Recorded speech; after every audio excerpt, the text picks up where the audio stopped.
چھوٹے لفظ ہیں، اتنی بار پڑھو. ایک دعا ہے 3 بار اس کو پڑھو، صبح شام تک کائنات میں کوئی چیز تمہیں نقصان نہیں پہنچا سکتی. چھوٹی سی دعا ہے 3 بار. جی اس کو زیادہ پڑھ لوں جی میں 100 باری تسبیح کرنا ہے، اور نبی نے فرمایا 3 بار پڑھ، انشاءاللہ تیرا بلیو ہونا چاہیے، 3 بار تیرے لیے کافی ہے.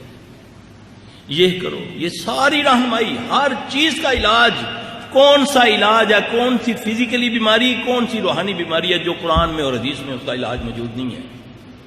نبی علیہ السلام صلی اللہ علیہ وسلم مدینے میں آتے ہیں، صحابہ ساتھ ہیں جو مہاجرین میں سے ہیں. نبی کے علاوہ سب کو ایسا بخار چڑھتا ہے پتہ ہی نہیں چلتا. اتنی تکلیف ہے کہ تڑپ رہے ہیں سارے، یہاں تک کہ ابو بکر رضی اللہ تعالیٰ عنہ، حضرت بلال رضی اللہ تعالیٰ عنہ اتنی تکلیف میں ہے کہ انہوں نے مکے کی یاد میں شعر کہنے شروع کر دی ہے. اللہ کے نبی صلی اللہ علیہ وسلم پریشان ہوتے ہیں. آپ صلی اللہ علیہ وسلم دعا فرماتے ہیں، اے اللہ مدینے کی فضا کو مکے جیسا کر دے، بلکہ اس سے بھی بہتر کر دے. مدینے کے سا میں برکت ڈال دے، یعنی کہ اس کے تول میں، اس کے رزق میں برکت ڈال دے. اے اللہ مدینے کا بخار جوفا میں لے جا. ہے نا مدینے میں جوفا ایک وادی ہے نا. اب بیمار صحابہ ہو رہے ہیں، نبی دعا کیا فرما رہے ہیں. اب اللہ کے نبی صلی اللہ علیہ وسلم کی عادت مبارک تھی، آپ فجر کے بعد صحابہ سے خواب سنا کرتے تھے. جس کا صحیح ہوتا اس کو شکرانے کا کہتے، جس کا کوئی غلط ہوتا تو آپ اس کے لیے اس کے زائل کا طریقہ بتاتے کہ اس کو زائل کر لو، کیونکہ آپ صلی اللہ علیہ وسلم نے فرمایا اچھا خواب اللہ کی طرف سے ہے، برا خواب شیطان کی طرف سے ہے. اب برے خواب کو زائل کرنے کا طریقہ بڑا آسان ہے. صحابی کہتا ہے جب سے میں نے یہ اپنایا پہاڑ جیسے بھی خوابوں کے بارے میں میرے دل میں کوئی خوف ہی نہیں رہا. اب ہمیں جو بتایا گیا، ہم جب بھی کسی سے پوچھیں، کسی بھی بھائی سے کوئی علم والا تھوڑا سا ہو تو بس جی اعوذ باللہ پڑھ لیا کرو، تھو تھو کر لیا کرو. اب حدیث کچھ اور بتا رہی ہے، میں کچھ اور بتا رہا ہوں. پہلے آپ تھتکاریں گے الٹے کندھے پر تھو تھو تھو کر کے، اس کے خواب کا تصور کر کے. پھر ایک دعا ہے اعوذ باللہ من شر شیطان و شرہ، اعوذ باللہ من شر شیطان و شرہ. اس کو 3 بار پڑھیں گے، اس خواب کا اثر زائل ہو گیا. اگر برے خواب کو زائل نہیں کرو گے، اس کا اثر 40 سال سے زیادہ معلق رہے گا، یعنی کہ ساری زندگی رہے گا. یہ میں اپنی طرف سے نہیں کہہ رہا، حدیث میں موجود ہے. برے خواب کو زائل کر لو. کتنے بھائی ہیں جن کو آتی ہے؟ رہنمائی تو دے گئے ہیں رسول اللہ صلی اللہ علیہ وسلم. اب اللہ کے نبی صلی اللہ علیہ وسلم صبح خواب مخاطب ہوتے ہیں تو صحابہ عرض کرتے ہیں، آپ نے پوچھا ہاں بھی کوئی خواب کسی کا؟ اس کی نہیں. آپ نے فرمایا آج میں نے ایک خواب دیکھا ہے. محمد صلی اللہ علیہ وسلم خواب سنانے لگے ہیں. میں رات کو پریشان تھا تو میں نے اللہ سے یہ دعا کی، تو خواب دیکھتا ہوں کہ ایک دراز قد کی کالی سیاہ لمبی عورت، کالا لباس پہنے ہوئے، بال کھلے، مدینے سے بھاگتی جوفا کی طرف جا رہی ہے. یہ نقطہ سمجھیے میرے بھائی.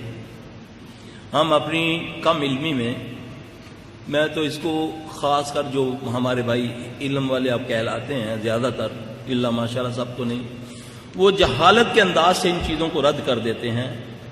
شیطان کا انکار بھی جو ہے نا وہ بھی کفر میں آتا ہے، کیونکہ شیطان اللہ نے پیدا کیا ہے تو قیامت تک کے لیے اللہ نے اس کو مہلت دی ہے، اس کو اللہ نے قوت دی ہے. ہم کہتے ہیں اللہ کو من شر ما خلق، میں تیری پناہ میں آیا، اس رب کی پناہ میں آیا جس نے وہ یہ شر پیدا کیا.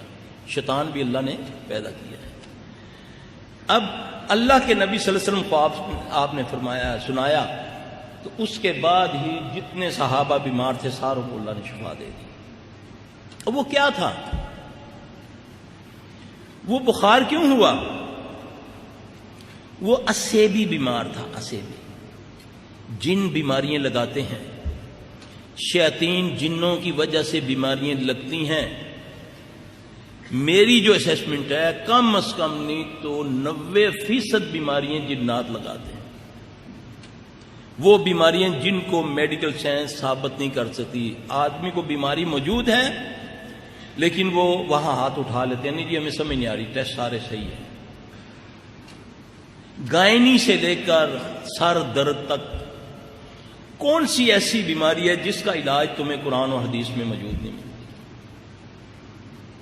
یہ ہم نے اس علم کے ساتھ بڑی زیادتی کی. یہ سلفیوں کا کام تھا. ہمارے بڑے جتنے ہیں امام مالک جنات کے کام کرتے تھے. جنات ڈرتے تھے ان سے، جوتوں سے ڈرتے تھے. ابن تیمیہ رحمۃ اللہ علیہ، ابن قیم رحمۃ اللہ علیہ، جتنے ہمارے بڑے بڑے گزرے ہیں یہ سب جنات کے ماہر تھے. جب آپ اپنے دشمن سے آگاہ ہوں گے تو اس کی چالیں بھی سمجھیں گے. پھر اس کو بچنے کے لیے جو آپ کا رہنما دیا اللہ نے، وہ اللہ نے دیا، اس کا نام محمد صلی اللہ علیہ وسلم ہے. اب بعض لوگ آ کر کسی کو کہو نا کہ یار فلانے کے گھر سے چیزیں چوری ہو جاتی ہیں، پتہ نہیں چلتا، اور نہیں کوئی اس بچے نے چوری کر لیتی ہے. ایسا ہی ہوتا ہے نا، شیطان ادھر آنے نہیں دیتا. صحابی سے پڑھ کر جس کے پاس نبی کی امانت ہے. قصہ سنا ہوا نا آپ نے، وہ واقعہ سنا ہوا نا حضرت ابو ہریرہ رضی اللہ عنہ کا. اس میں بھی ہم نے اس حدیث کے ساتھ کوتاہی کی، اس میں کمی کر دی ہم نے. وہ پوری حدیث جو تفسیر ابن کثیر کے اندر ہے وہ اس طرح ہے، یعنی کہ جب تک آپ کسی بات کو، کسی آیت کو پورا انداز سے بیان نہیں کریں گے وہ سمجھ نہیں آئے گی. اپنے مطلب کا یا اکتاہٹ کے ساتھ وہ جو تمہیں سمجھ نہیں آئی وہ اس حصے کو کاٹ کے آگے بیان کریں گے. تو علم رکھتے ہوئے نہیں سمجھ سکتا تو جو اس کو کم علم والے پڑھیں گے اس کو کیسے سمجھ آئے گی؟ نبی کی بات کو من جیسے ہے سمجھاؤ. ہو سکتا ہے کہ اللہ جس نے تو نے لکھا تجھے نہ وہ سمجھ دی ہو، جو پڑھے اس کو اللہ سمجھ دے دے، کیونکہ علم کسی کی وراثت نہیں ہے، یہ اللہ کی عطا ہے، جسے چاہے وہ عطا کر دے. اب وہ حدیث اس طرح ہے کہ ابو ہریرہ رضی اللہ عنہ کے پاس اللہ کے نبی نے امانتیں رکھوائیں جس میں فطرانہ اور صدقات تھے. تو وہ روزانہ پہرا تو صحیح دے رہے ہیں لیکن پریشان ہیں کہ مال کم ہوتا جا رہا ہے، بڑے پریشان ہیں.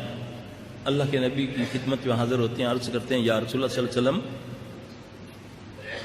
میں تو بڑی تنہائی سے دیتا ہوں، پہرا دیتا ہوں، مگر مجھے نہیں سمجھ آ رہی کہ مال کم ہوتا جا رہا ہے.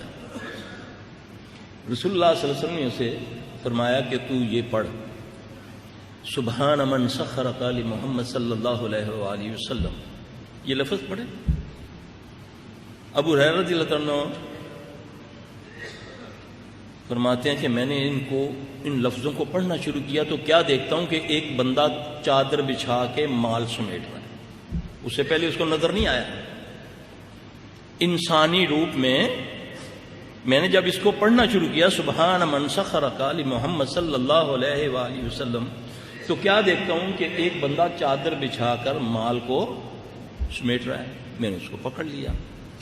اب وہ رونے لگا، پیٹنے لگا، غریب ہوں چھوڑ دے. میں نے ترس کھایا، چھوڑ دیا.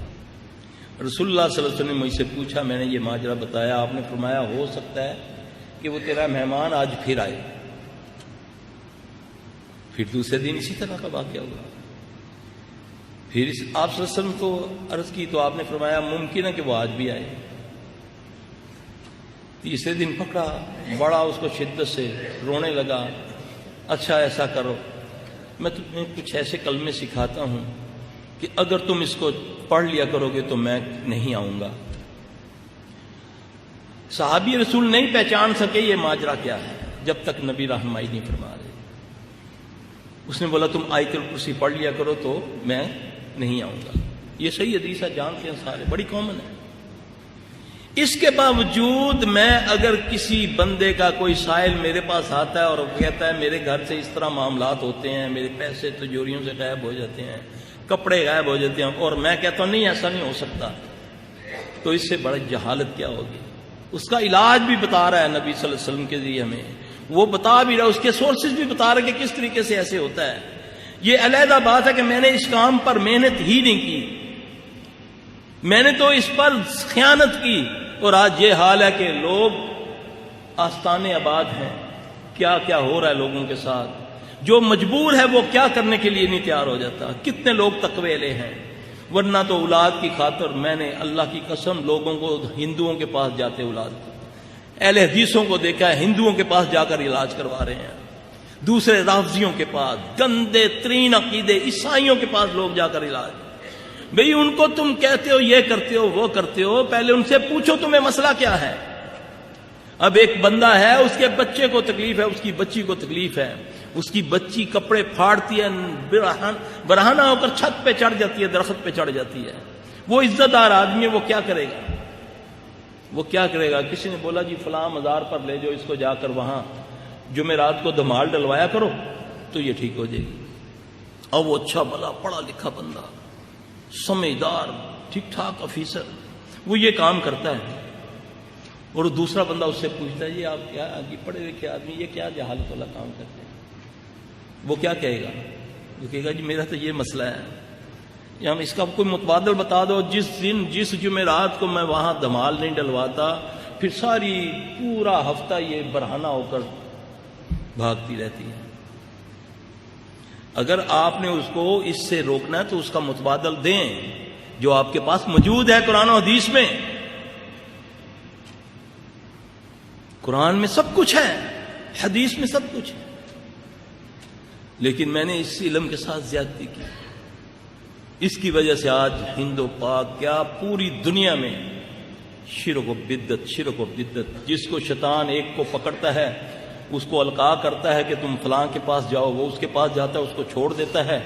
کوئی شعبدے بازی لے کر بیٹھا ہوا ہے، کوئی کیمیا گری سے کہ لوگوں کو قائل کر رہا ہے، وہ اپنی معمولی سا ایک چھوٹا سا کرتب دکھاتا ہے جس سے وہ اس رب جو آسمان و زمین کا بنانے والا، اس سے ایمان ہٹا کر اس پر لے آتا ہے کہ یہ دیکھو میں نے یہ کر دیا۔ یہ ساری چیزیں میرے بھائی، یہ صرف ہمارا نبی سے دوری، اللہ کے دین سے دوری، دنیا کی محبت، آخرت کی چاہت نکال کر، اور پھر اس کے بعد ہم نے ریڈی میڈ سسٹم اس کو سمجھ لیا۔ اس کام کے لیے مولوی صاحب آپ کچھ کریں، ہم تو مصروف لوگ ہیں، ہاں جی، وہ پھر ایسے لوگ اس میں آگے کہ وہ کہتے ہیں ٹھیک ہے جی ہم ہی کریں گے، یہ آپ کا کام ہی نہیں ہے۔ پیسہ بھی گیا، عزت بھی گئی، اور سب سے بڑی بات جو شیخ نے فرمایا، ایمان بھی گیا۔ نہیں جی اب مجبوری کی حالت ہے، اگر انہوں نے یہ عمل کروایا ہے ہم سے تو ہم مجبور تھے بھائی، اگر ہم نے یہ عمل کر دیا ہے تو اللہ سے معافی مانگ رہے ہیں۔ اضطراری کیفیت میں تو سور بھی کھانا جائز ہو جاتا ہے، پھر یہ دلیلیں گھڑتا ہے، حالانکہ یقین جانیں اللہ کی قسم قرآن و حدیث میں ہر بیماری، ہر چیز کا علاج موجود ہے، صرف آپ اس کو تھوڑا سا سمجھیں، اور اللہ ہمیں سمجھانے کی توفیق دے، ہم سمجھیں بھی اور سمجھائیں بھی۔ دیکھیں رسول اللہ صلی اللہ علیہ وسلم نے فرمایا اس گھر سے کبھی خیر ختم نہیں ہوتی، اس گھر سے کبھی خیر ختم نہیں ہوتی جس گھر میں ہاتھ دھو کر کھانا کھایا جائے اور کھانے کے بعد ہاتھ دھوئے جائیں۔ اب کوئی معمولی عمل ہے یہ؟ بتانے والے رسول اللہ صلی اللہ علیہ وسلم ہیں، اور لفظ کتنا بڑا ہے کہ اس گھر سے کبھی خیر ختم نہیں ہوگی جس گھر میں کھانا کھانے سے پہلے ہاتھ دھوئے جائیں اور کھانے کے بعد ہاتھ کو دھویا جائے، بلکہ ایک حدیث میں ہے کہ جس میں کلی کی جائے۔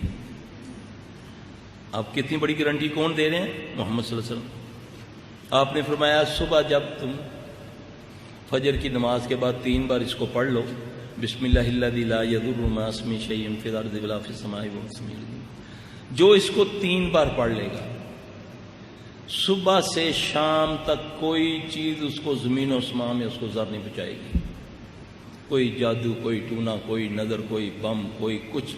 انشاءاللہ ہمارا ایمان ہے، اس پر گارنٹی کس نے فرمائی؟ محمد صلی اللہ علیہ وسلم نے۔ کتنے ہمارے بھائی ہیں جو پڑھتے ہیں؟ آپ صلی اللہ علیہ وسلم نے فرمایا جس نے صبح کی نماز پڑھ لی جماعت کے ساتھ وقت پر، اللہ کی طرف سے اس پر گارنٹی آ جاتی ہے کہ اے بندے تو میری ایمان میں آ گیا۔ جو نہیں پڑھتا شیطان اس کے کان میں آ کے پیشاب کر دیتا ہے، یہ حدیث ہے۔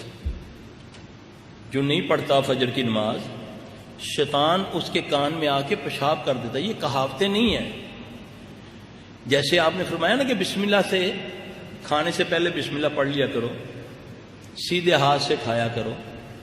جو بسم اللہ نہیں پڑھتا بلکہ شیطان بھی اس کے ساتھ کھانا کھاتا ہے، ریئلی جنات اس کے ساتھ کھانا کھاتے ہیں، شیطان جن ہوتے ہیں نا وہ کھاتے ہیں، ہمیں نظر نہیں آتے، ہم کہتے ہیں نا ہمارے گھروں میں برکتیں نہیں ہیں، پیسے بڑے کماتے ہیں لیکن سمجھ ہی نہیں آتی کہاں جاتا ہے۔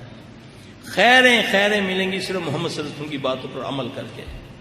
یہ تکلیفیں بیماری